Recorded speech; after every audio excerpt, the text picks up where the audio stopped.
हाय नमस्ते केमती अच्छा समस्ते आजिकल ट्रेंड चलती जीरो ऑयल कुकिंग तो मुझे चिकन ट्राए करली तो चिकन को भलसे धोईकी लुण हल्दी लंका गुंड आ दही देकी भलसे 10-15 मिनट मैरिनेट कर छाड़देली तापर मु अदा आ रसुण और पियाज को भलसे बाटी गोटे फाइन पेस्ट बनईदेली कड़ई बसईदेली कड़ई गरम हो गला गरम है जीरा पकईदेली जीरा को टी भलसे भाजीदेली भाजी होगला से मसला बटा पकईली चाहिए अलग मसला सब चिकेन रे भी गोलैकी भी सेमती करें कि मुझे यही प्रकार करी तो तापर पियाज सब मसला टी भाजी गला टमाटो आउ काजू को बाटिकी देदेली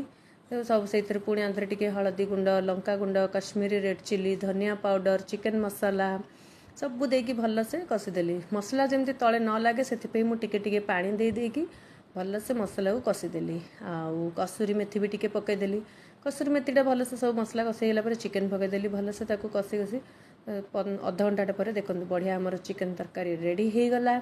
से धनिया पत्र पकईदेली घरे समस्ते खाई भी कहले वाओ बहुत टेस्टी है तो केमती है आज चिकेन करी टे कहे आउ जीरो ऑयल रे आपण माने कौन कौन भी रेसिपी बनाती मत भी टे सेयार करेंगे। रोची बाय बाय।